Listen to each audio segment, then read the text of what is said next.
Hey everyone, welcome back to the YOUnify podcast. If you're new here, my name is Brandyn Keating.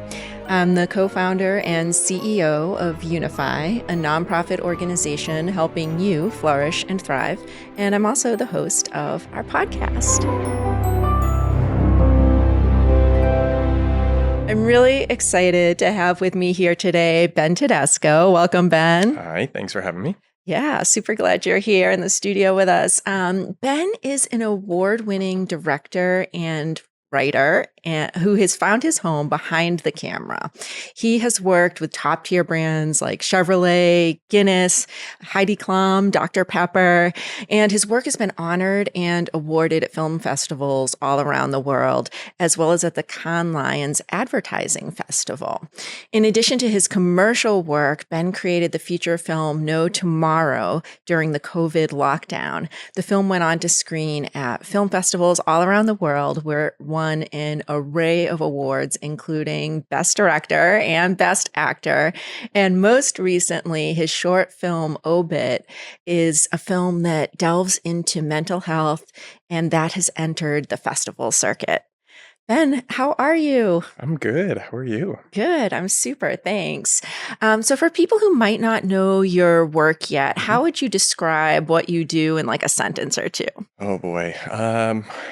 Somebody once described it as often nostalgic. Oh, interesting. Yeah, I think often I go into try to find those like moments that connect with people, and I think often it makes people feel nostalgic. And also like kind of venturing into the sci-fi space, provoking, hopefully. That's generally what I'm looking for, is leaving people asking questions of themselves and the world around them. So Yeah, Obit certainly did that for me. So we'll delve into that in a minute. But I'm curious. So you're clearly a very creative person with all of these different expressions of writing, directing, filmmaking. Tell us a little bit about young Ben. What was he like, and how did you become you? Oh boy, young Ben was very much into drawing and movies and things like that. But came from a family of doctors. Grew up thinking like that was the path. Oh, fascinating. Yeah, art was hobbies. It was the things you did on the side. I think, as a really little kid, I really wanted to be maybe like an animator or something, because I just love drawing. People say that I'm good. I feel like, I don't know that I could have actually done it. There's a lot of consistency that's difficult, but just loved movies. And we had a theater that was really cheap to go to. So I almost feel like it was a way for my parents to like have like a babysitter for a couple hours. Yeah. So like for, I think it was like $1.25, I could go to a movie. Amazing. Yeah. So saw a lot of films. And then having divorced parents, my dad and my stepmom were a little more like by the rules, like you could go to the ones at your age. But then when I went and visited my mom, she didn't care as much. So I got to see the other things. Yeah. So yeah, I feel like by the time that I found film as something that I knew that I wanted to do, like I did have a pretty good pedigree. Yeah. Of what I'd seen. Oh, that's fascinating. And so when did you figure out that film was what you wanted to do? Second semester of college. I started off pre-med, started in January of my senior year. Oh, wow. So you were still on that sort of expected pathway. Yeah, I graduated high school a semester early and went straight to university. And my first fall semester had been told like, oh, take this film history class. It's really easy. It's Monday nights. You write a couple papers, you take 2 tests. It's a great, like, it'll be the easy class with the science ones. And by week 3, didn't care about the science ones anymore. Went to labs. You're like, I'm all set with that. Yeah, exactly. Showed up for tests, and I was just enthralled. Didn't know exactly how I was going to fit into it, but started taking all of the kind of film history classes that they offered. They didn't have a program at the time, and just kind of dove in. Amazing. And so one of the things we talk about here on the podcast a lot is human flourishing and leadership for flourishing. And I feel like film can be such a vehicle for helping us flourish and thrive and dream, which is a big part of that, and examine some really tough issues, which, addressing them is part of flourishing. Your work certainly addresses mental health quite a bit.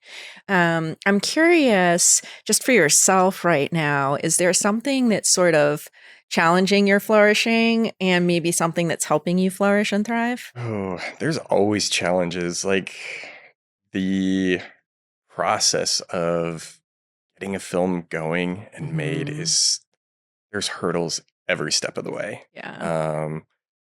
But I think part of that is also what shows me that I'm doing the right thing. Like, I wake up some days and even if I'm really down about getting bad news, whatever, there's nothing else I would really turn to. Amazing. Yeah. Yeah. So even when I think I'm challenged in life, I still feel like when I'm doing that I'm doing the right thing, that's what I should be doing. Yeah, even when your commitment to your craft gets tested, it kind of shows you Or just how strong commitment it to is. life. Yeah. So, yeah. Fair enough.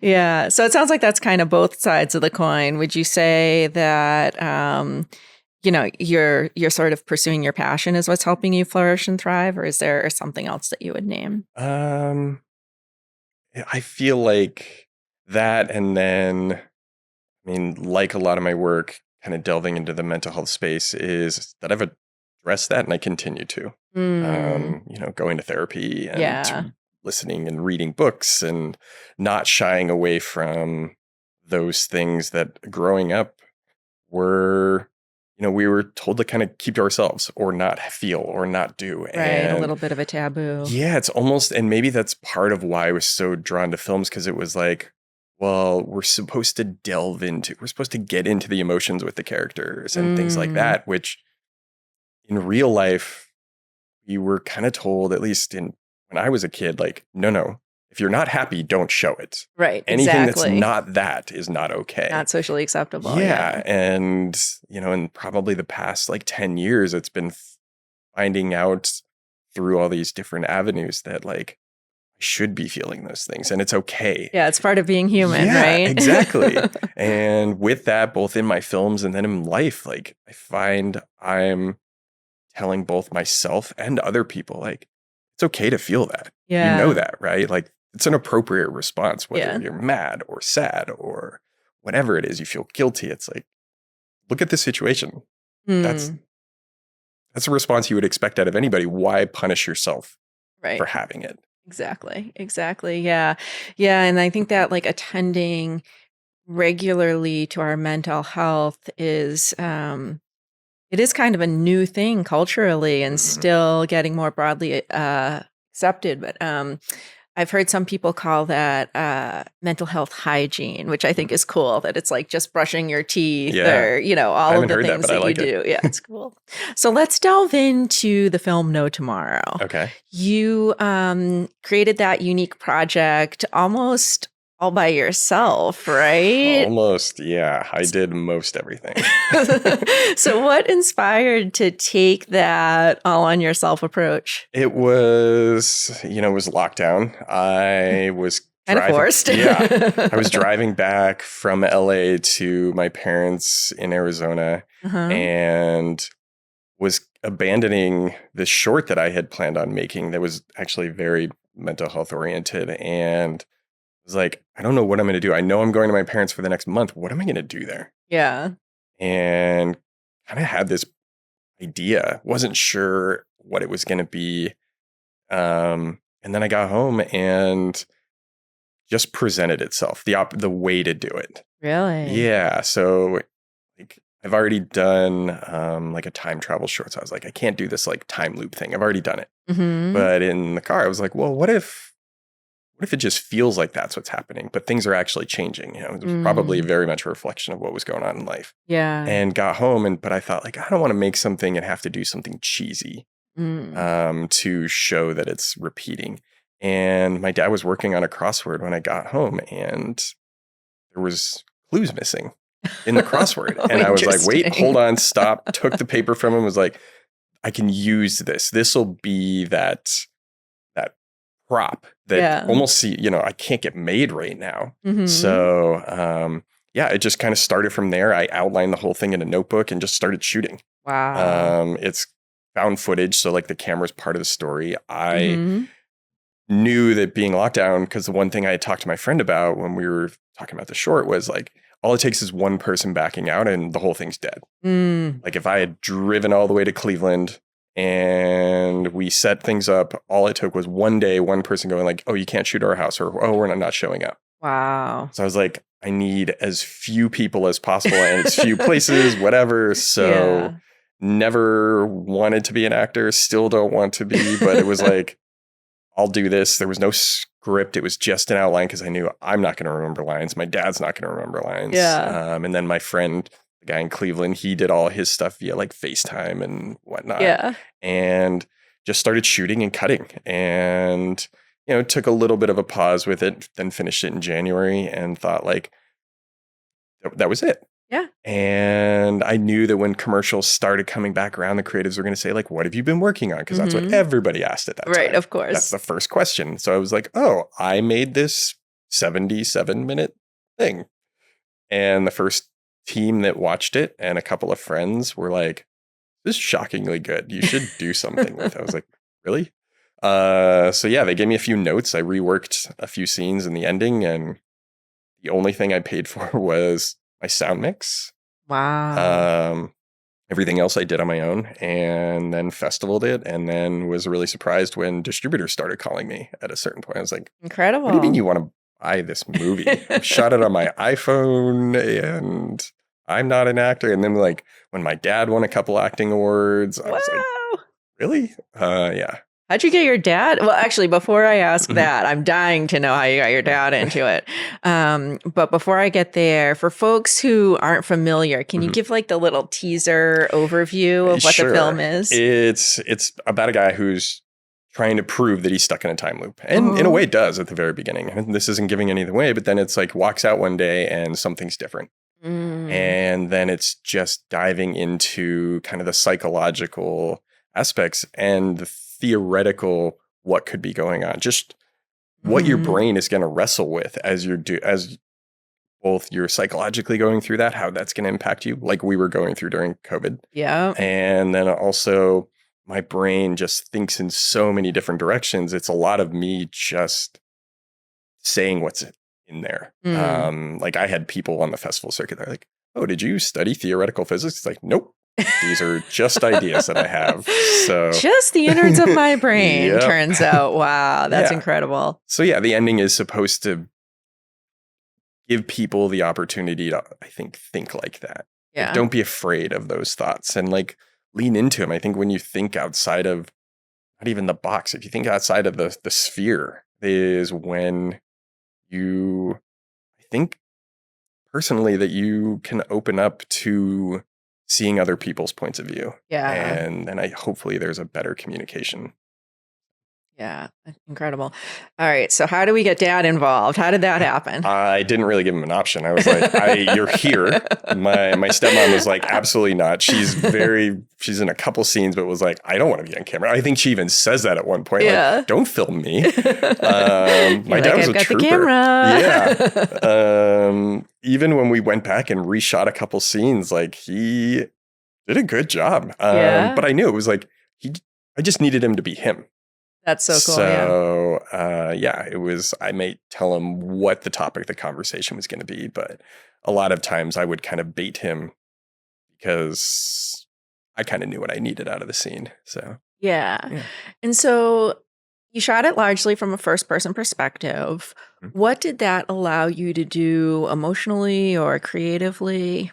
I think it's something I would have never done before this. Really? Yeah. Like working in the commercial world, having a budget when I would direct things or being, even when I was doing production, it's like, I know how to do things, the professional way. Right. I know what that takes. I know what it takes to look like that. And I know those people, I know the equipment and how to use it. But I would have never thought to just pull out my phone and just start making something. But it was fine at that point. It seemed like that was an appropriate thing to do. Yeah. And I leaned into it. I had, I think I had a DSLR camera that I could have shot the whole thing on at the time, and decided, no, the phone's going to play into it. Mm-hmm. Few lessons learned in the post process, hurt international sales, because I also didn't record sound separate. I thought, like, no, I'm going to keep this, because I didn't think it was going anywhere. Yeah. I was just doing it for me, really. And Wow. then if people maybe wanted to watch it, Mm-hmm. it was creative outlet for me at the time. Yeah. Did you learn anything about yourself as a filmmaker going through that kind of outside of your norm process? Yeah, I think it told me that I should look at each project as what it is, and it doesn't always have to be at this Hollywood level. There's other ways, and they can fit the story. Take what's maybe the biggest challenge you're facing with it and turn it into your advantage. Yeah. So for me, it was being stuck somewhere, not having access to people or help or anything like that. And it was, how can I spin this to be the advantage and be a part of the story? Yeah.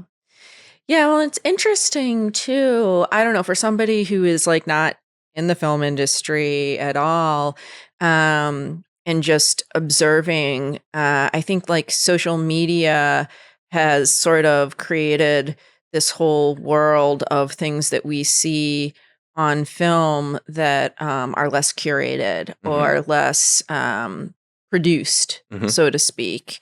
And of course, now we all have these little phones or these little cameras in our pockets, right? Do you think that like the proliferation of like video on social media has changed what audiences expect?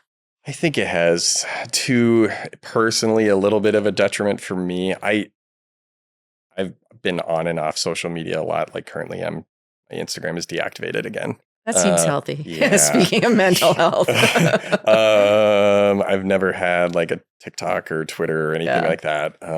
But I can see it when I go see certain movies. Yeah. And there's just an energy that never stops, and it's exhausting. Like, that's interesting. I get that on TikTok. I understand the idea that it's cutting it, but it's for what, like 15 seconds or a minute or something. It's not long. Yeah. But now I'm seeing it in films where it's like that, and it exhausts me to the point that there's been a couple movies where I'm so tired watching the movie that I fall asleep.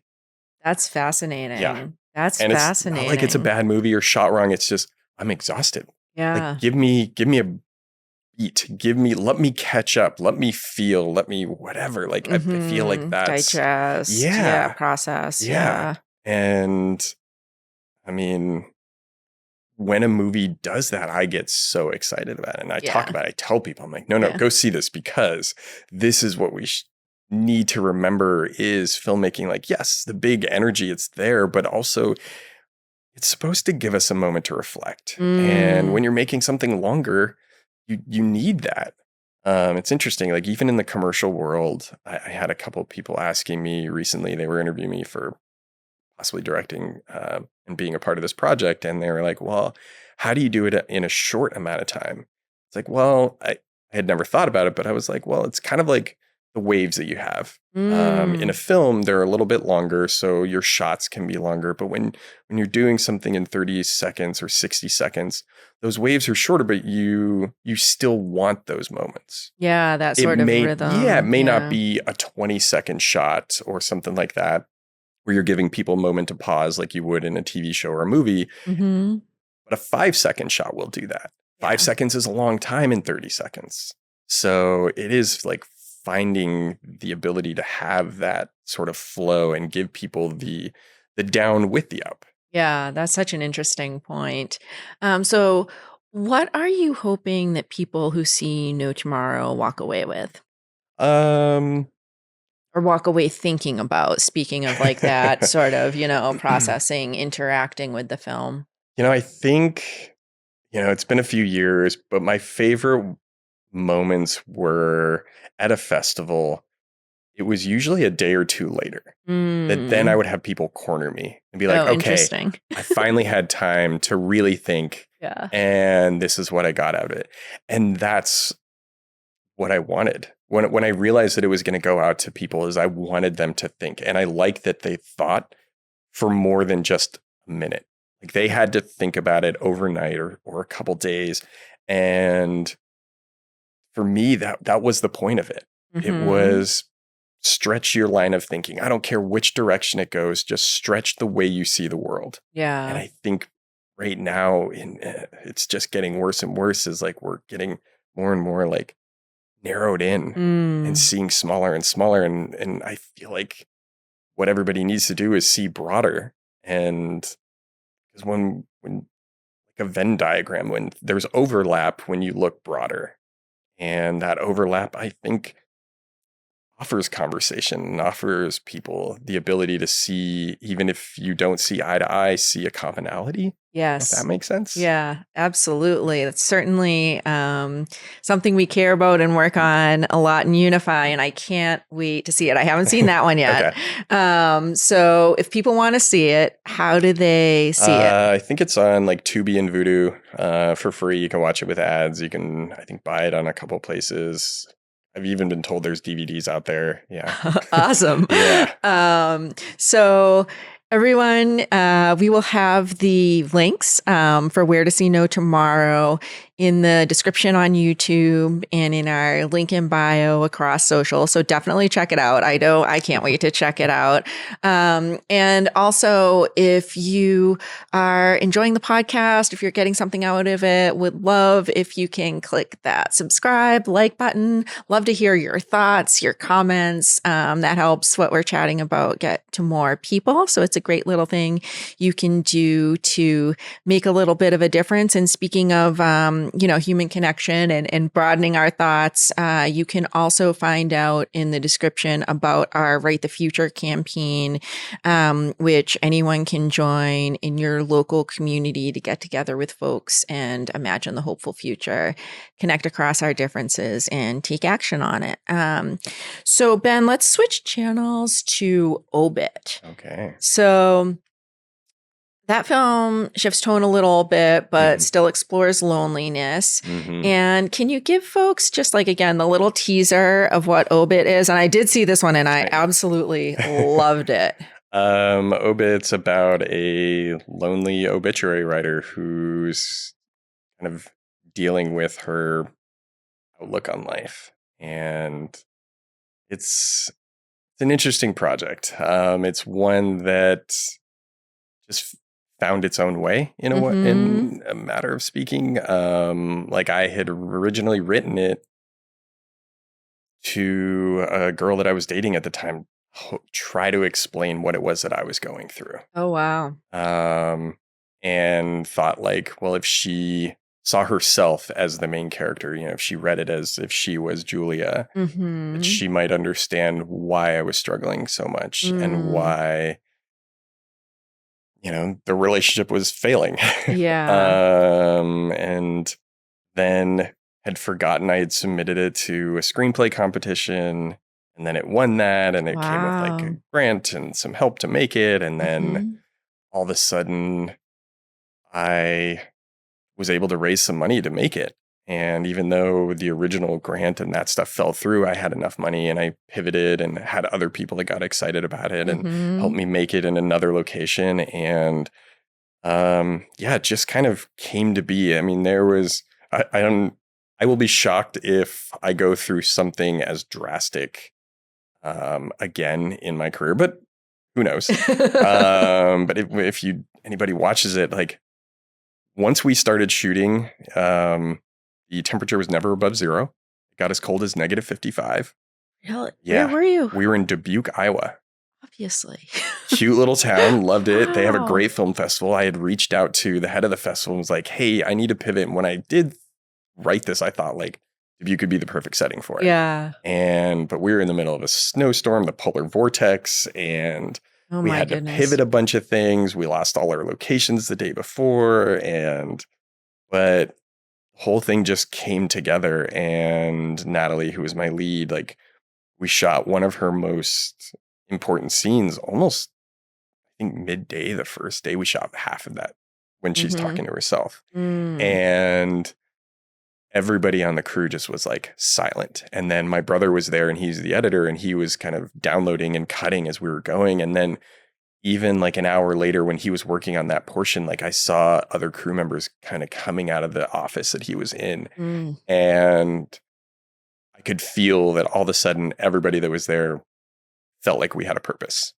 Amazing. And had fallen into line with what the film was about. And like the ending, we chose as a crew and cast to not have credits, not have our names on there. And instead, since most of us had lost somebody, we did the dedication at the end. And those are the names of people that we had personally lost. And that's, Oh my goodness. Yeah. So powerful. So the main character, Julia, is an obituary writer. Mhm. How did you come up with that or make that choice to tell the story through that lens? I'm not totally sure. The magic of creative inspiration. Yeah, it was, and the idea that she talks to the dead people that she's writing about. It just, I really don't know. The magic of creativity, right? Yeah, it was. I wish I could remember. Yeah. But it was one of those things that I think I had the idea, sat down and wrote a draft probably in an hour. Wow. And I'm sure I was dealing with my own thing at the time. I know I was. I mean, the whole, that bath, there's a conversation that Julia has at the end that is so much me. There's so many little pieces in there that I don't think people would realize, like, that is me speaking from my own, like, personal place. Just switching out maybe writing with filmmaking, but also, I do write too. So, yeah. So, what's next for you? What should people look out for? Are there ways you want people to connect with you if they're like, this Ben is incredible, which you are? What's next is I'm really trying to get my next feature going. I've got a couple of scripts.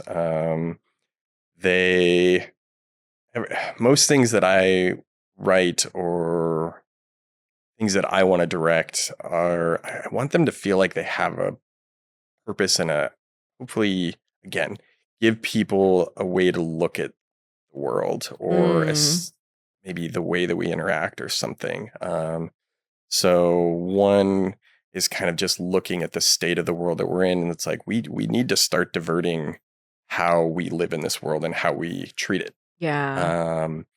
But it's also about connection and, kind of the end times. It's like, who are those people you're going to be with and why? And then what challenges, even in life, like, there's a lot of metaphors in it of the big bads, the small bads, those things. And they're all just representatives of what we deal with now and the people we deal with it with. One of the other projects is kind of using the whole AI bubble, but it's a two-part thing. It's about a guy who's dealing with his grief and which is a hard thing for people to do.